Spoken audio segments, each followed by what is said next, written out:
тропиктік аймақтарда өседі. Ол жеміс климаты қаталдау аймақтарда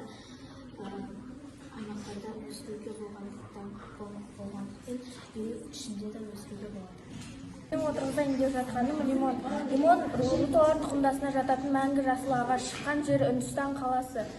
Жабайы түрі жоқ, қолдан өсіріледі. Биіктігі 3 немесе 7 метрге дейін жетеді. Салмағы 200-400 грамм.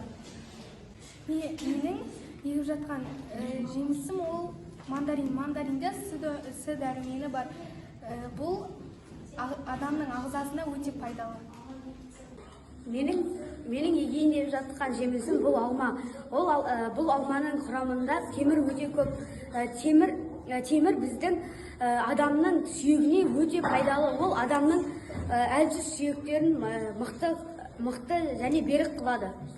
Мен екенім алма дәнінде.